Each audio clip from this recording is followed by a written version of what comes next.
A lot of this isn't going to make sense to you, and I'm sorry about that. I'm just going to start at the beginning, with the house.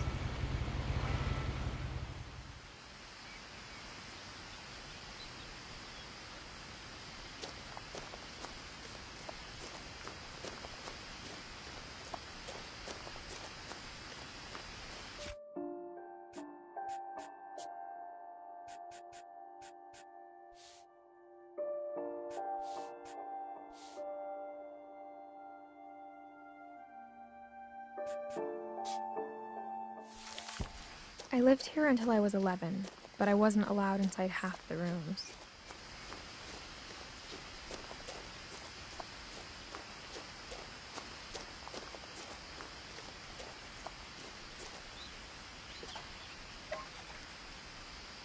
Inside the mailbox were bills from 7 years ago, marked urgent, open immediately.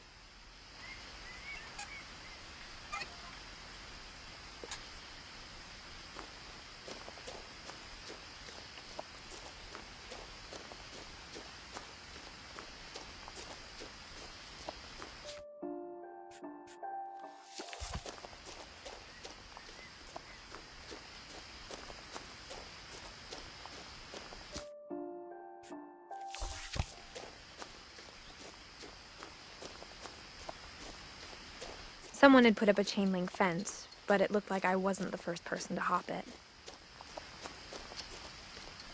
My brother Milton disappeared when I was 4. It was like the house just swallowed him up.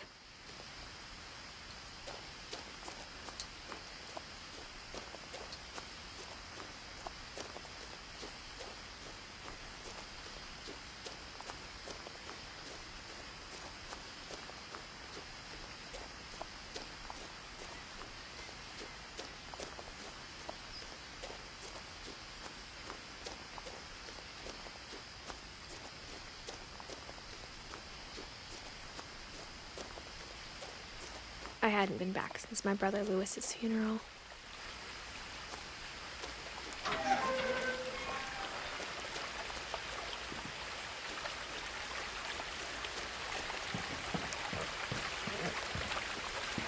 In her will, my mother left me a key, but didn't tell me what it unlocked. Maybe she thought I'd know, or she thought that the mystery would be enough to bring me back.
The truth is, even after I inherited the house, I never thought I'd come back to it.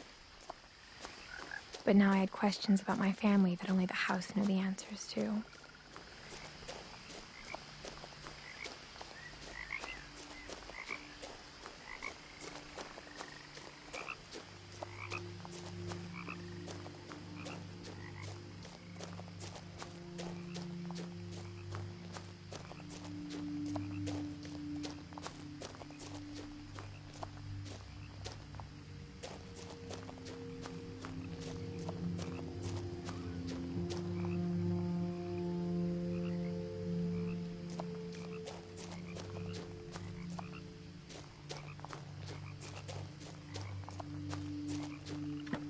The woods around the house have always been uncomfortably silent, as if they're about to say something but never do.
one had driven this way in a long time, but I saw a few hoof prints.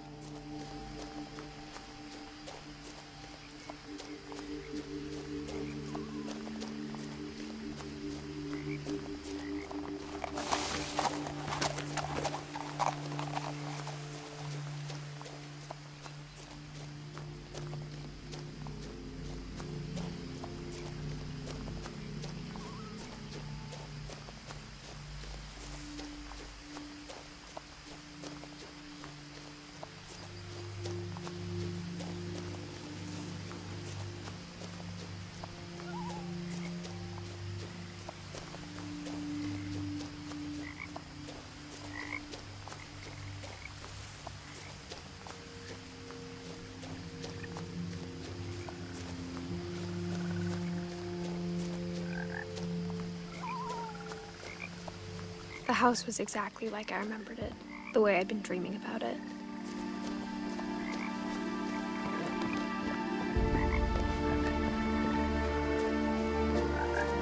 I asked Edie once about the dragon in the pond. She said it had killed her husband.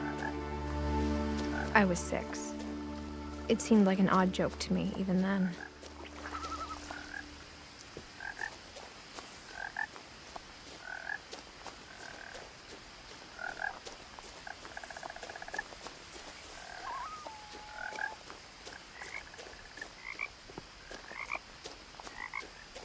As a child, the house made me uncomfortable in a way I couldn't put into words.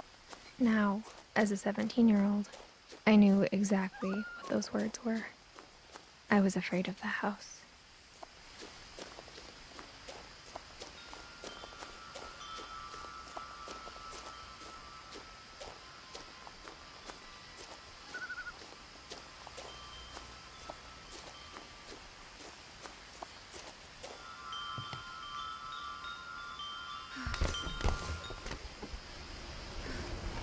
Crawling through the doggy door used to be a lot easier when I was 11.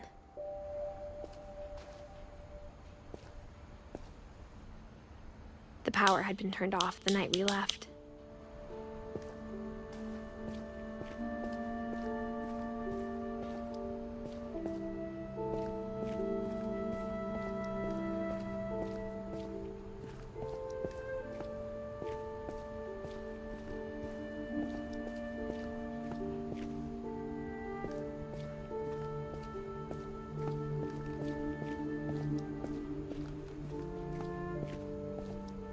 For the first time in years, I felt like I was home. But instead of a family, there were just memories of one. Like how only one restaurant would deliver to our house, so we had Chinese a lot.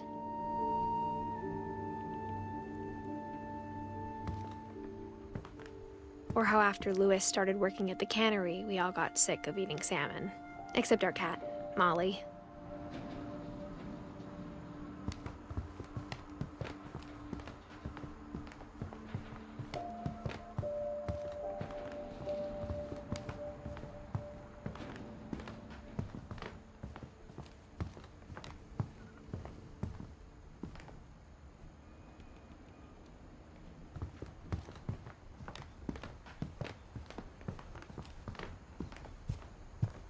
The table was still a wreck from the night we left. It was like a bomb had gone off, killing everyone but sparing the furniture.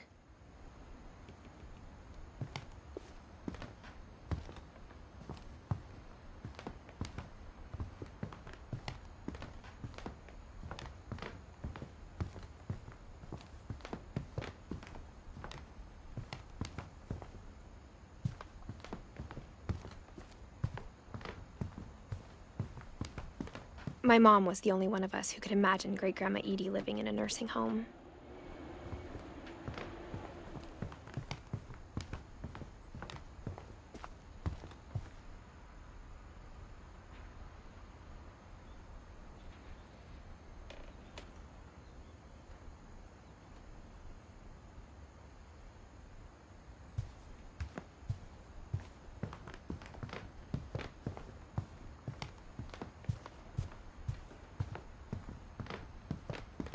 Nothing in the house looked abnormal. There was just too much of it, like a smile with too many teeth. Even the fireplace had a story. Edie told me the bricks came from the original house, after it sank.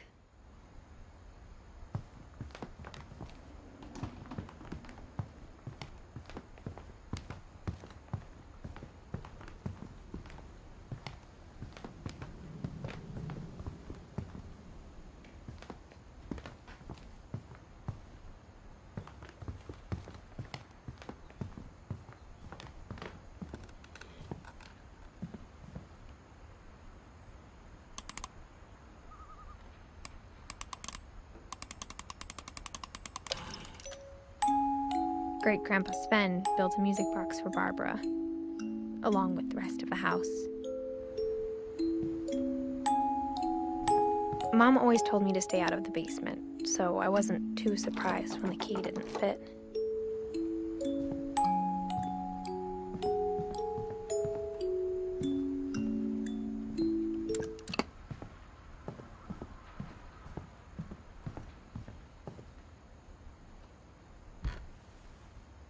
Edie told me once that every Finch who ever lived is buried somewhere in the library.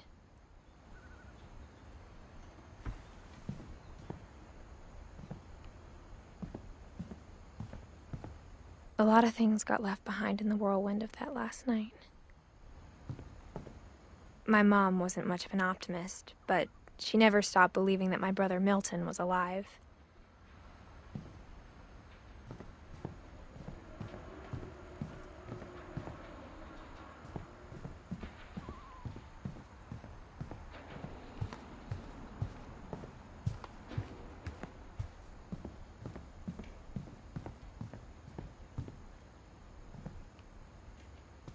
After Milton disappeared, Mom sealed up all the bedrooms.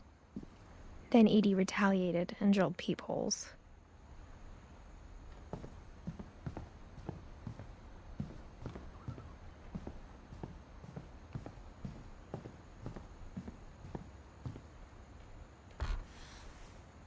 Molly always seemed like a girl I could imagine being friends with, if she hadn't died in 1947.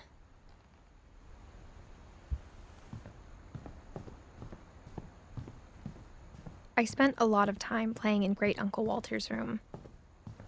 I think my mom sometimes regretted not sealing it up.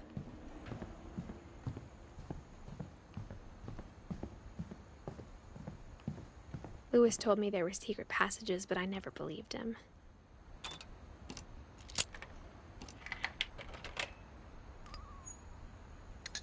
Turns out, my mom was really good at keeping secrets.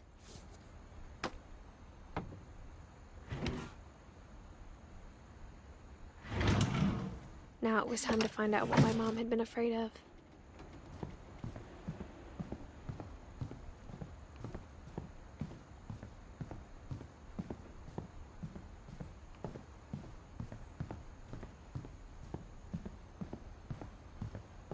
Whenever people ask me about my family, the first thing they always want to know about is Barbara.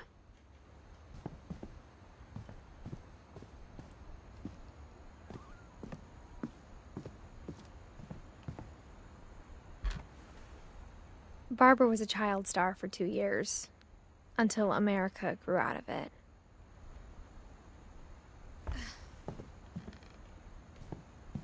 Edie's father, Odin, built the original house.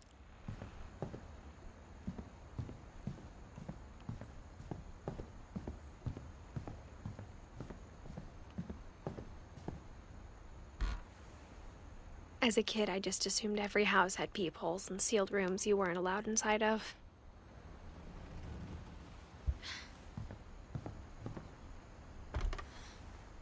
My Grandpa Sam spent 7 years sharing a room with his dead brother, Calvin.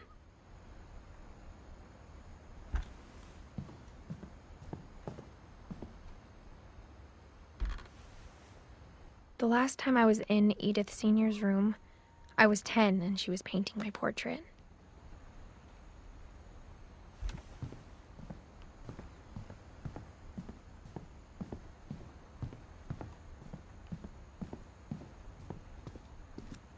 Mom must have locked the third floor stairs on the night we left.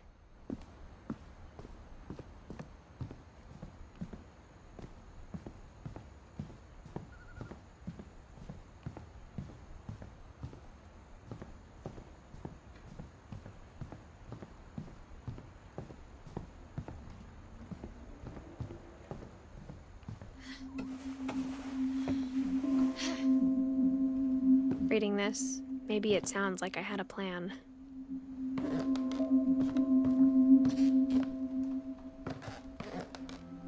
But I had no idea what was behind that door.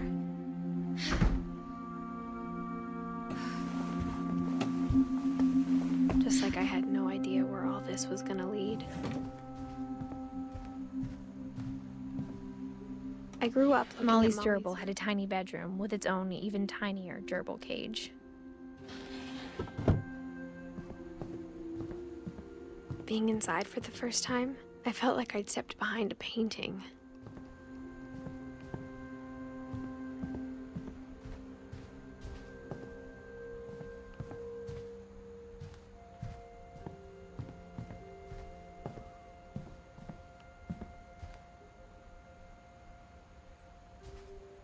I got the sense Edie had spent a lot of time here, before my mom sealed the doors.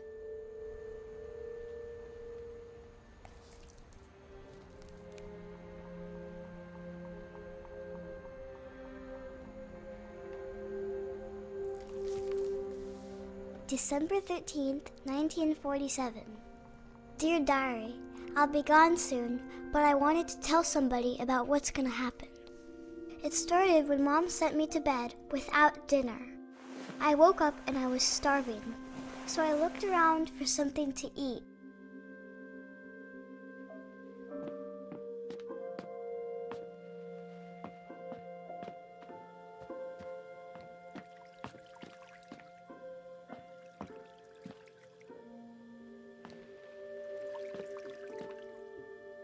I thought about eating Christopher, but I held back.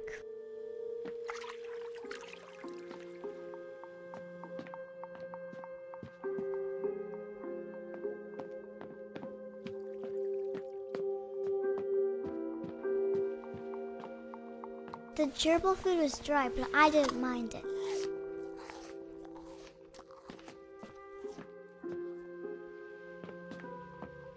My Halloween candy was all gone.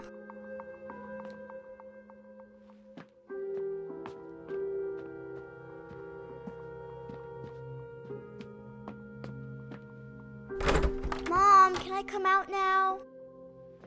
Sweetheart, it's late. Go to sleep.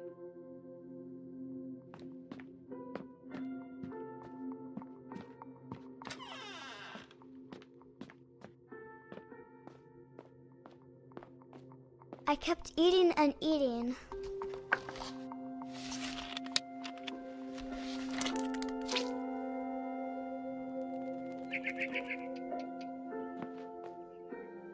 I ate a lot of things that night.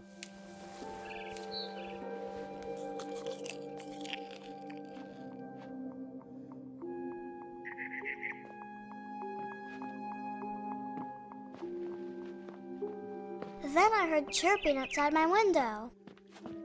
It was a barn swallow going back to her nest. I reached out for her.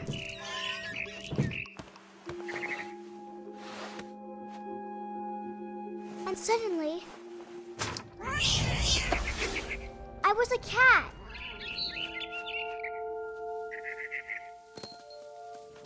I tried to be quiet, but the bird was really scared.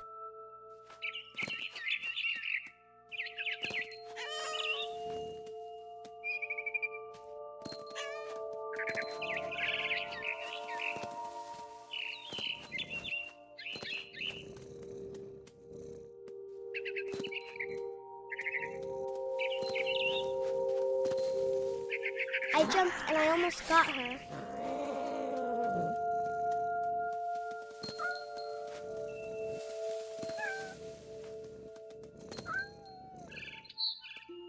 I could tell she was getting really tired. Now I was up in the big tree. I promised Dad I wouldn't climb it anymore.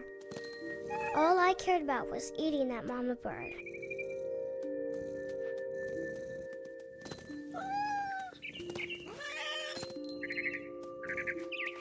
I gobbled her up. And suddenly, I was an owl. First, all I heard was the wind. Then I heard little teeth nibbling in the grass.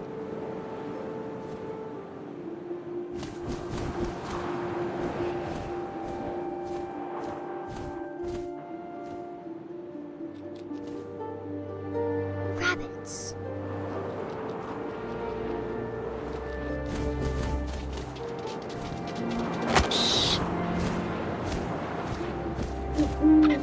I imagined his face looking up and seeing mine through my talons. I swallowed him up, and I didn't chew one bit. Then I flew off to find something bigger.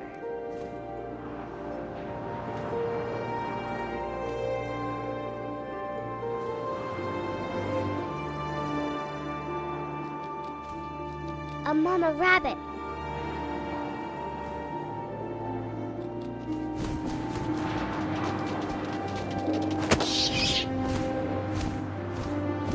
She was almost too big to carry. I started choking, but I couldn't stop eating. And suddenly, I was a shark.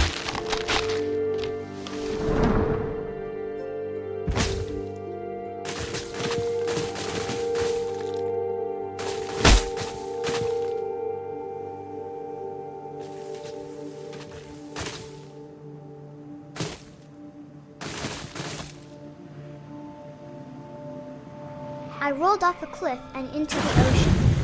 Now, I was hungrier than ever.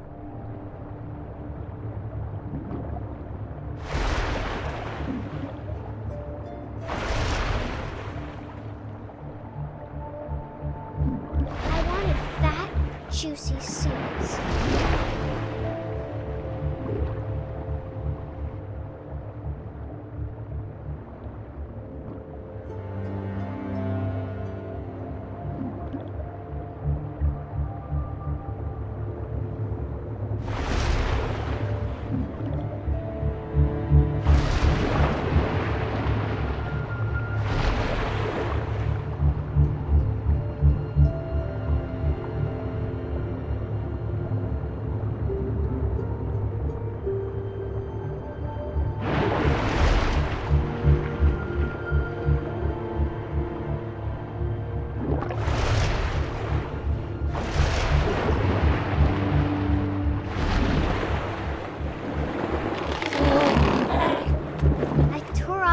And it tasted really good.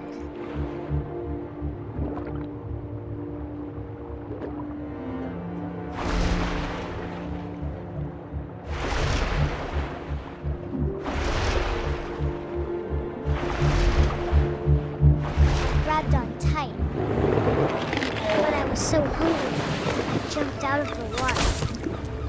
When I opened my eyes, everything had changed.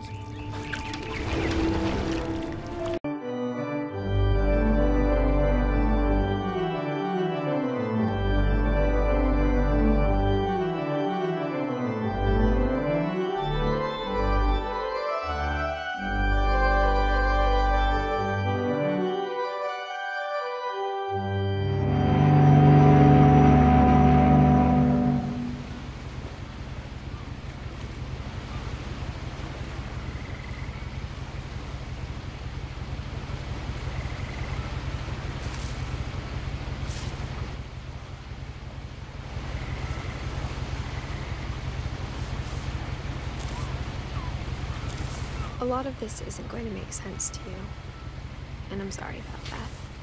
I'm just going to start at the beginning, with the house.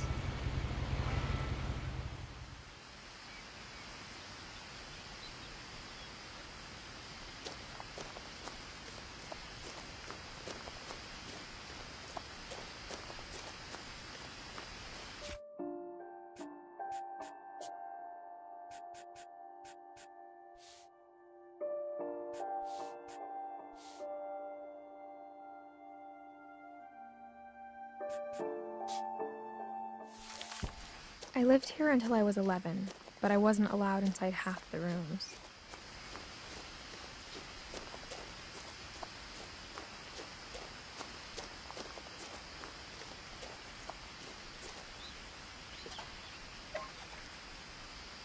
Inside the mailbox were bills from 7 years ago, marked urgent, open immediately.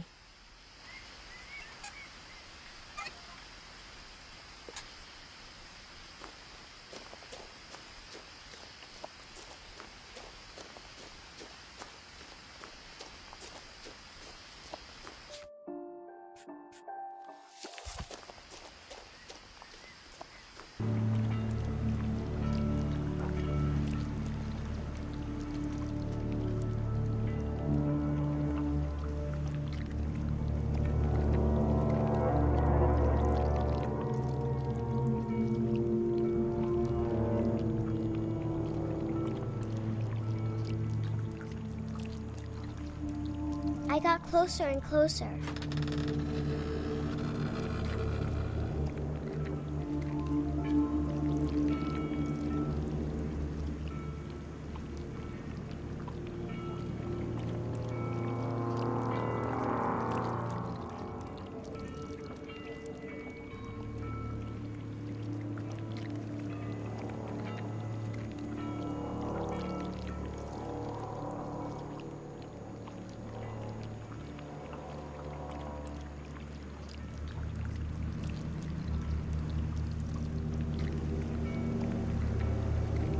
All my stomach started growling.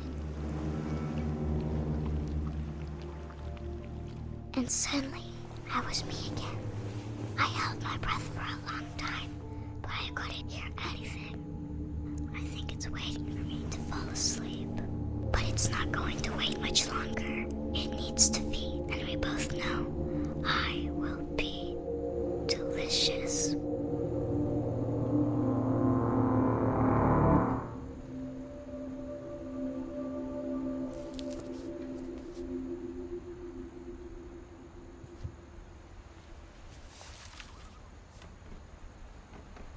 I'm not sure if I believed all of that, but I'm sure Edie would have.